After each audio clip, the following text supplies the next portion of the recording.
അവർ പിരിച്ചുവിടുവത്രേ. എത്ര പേരെ?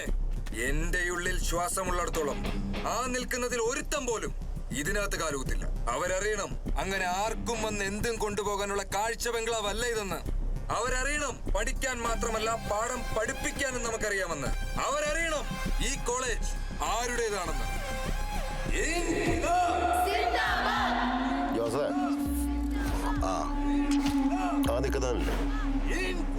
അവനിട്ട് 2 പിടിച്ചാൽ മതി, ബാക്കിയുള്ളവന്മാരെ ഓടിക്കോളും. ഇതൊക്കെ എന്തിട്ടാണ് നമ്മൾ ദീവാഞ്ചി വീട്ടിൽ പൊട്ടിങ്ങനെ 3-4 വട്ടം സോര ഓടിപ്പിക്കാൻ പൊട്ടിക്കില്ല പക്ഷേ